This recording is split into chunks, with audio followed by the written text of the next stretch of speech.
The episode begins with a flashback of Jae sneaking into her father's office to retrieve her sister's files. However, she also discovers information about Seulgi and her father. She takes a picture of the documents, explaining why they are saved on her phone. Remembering it, Jae is unable to answer Seulgi's question and tries to walk away, but Seulgi stops her. Jae refuses to answer Seulgi's questions, saying they are not worth responding to. Seulgi then reveals that she was the one who spread her essay to the entire class, stating that she isn't ashamed of her past and walks away.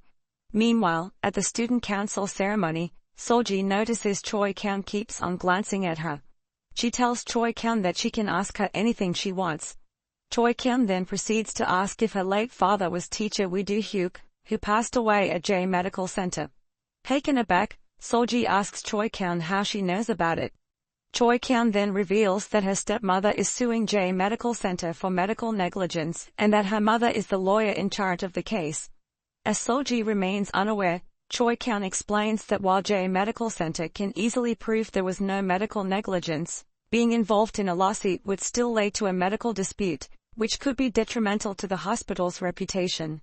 Since they are trying to reach a settlement, Choi Kyun believes that Jae is using Seulgi as a way to negotiate. Seulgi can't help but wonder if all of Jae's kindness was just for that reason. Meanwhile, Jae bombards Seulgi with texts, asking her to reply and meet up to prepare for the midterm exam, but Seulgi chooses to ignore her. During dinner, she confronts her stepmother for keeping both the lawsuit and the insurance money a secret. She then asks her to at least let her stay until she takes her college entrance exam. As Seulgi struggles to study for her midterm exams, she finds it difficult to understand most of the math problems since she can't afford cram school. She even gets a nosebleed from trying to study late at night. Desperate to focus, Seulgi tries to get her usual medication from the clinic, but the doctor refuses to prescribe it unless she undergoes an examination and gets a proper diagnosis. She then visits different clinics, hoping to get a prescription, but fails each time. Later, Seulgi receives a call from her friend from the orphanage, Sujin, asking to borrow money. Seulgi refuses, saying she doesn't have any to give. She then tries to buy her medication online from a seller.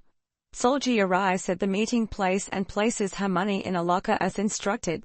When the seller arrives to deliver the medicine, Seulgi confronts them only to discover that it's Jae. Jae is disappointed to learn that Seulgi relies on medication to study.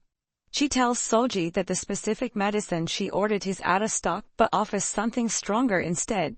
She then asks Seulgi to pretend they never met. Seulgi hesitates and decides to back out, saying she doesn't want the medicine. However, Jae challenges her, asking if she can really prepare for the midterm exam without it. She then makes a deal if Seulgi performs better than her on the exam, she will reveal how she got her information. Intrigued, Seulgi agrees. Jae even gives her some study materials from her cram school, telling her that without her help, she wouldn't be able to prepare properly for the exam. Later, Seulgi hesitates to take the medicine Jae gave her, unsure of its effects. However, with no other options, she desperately takes it.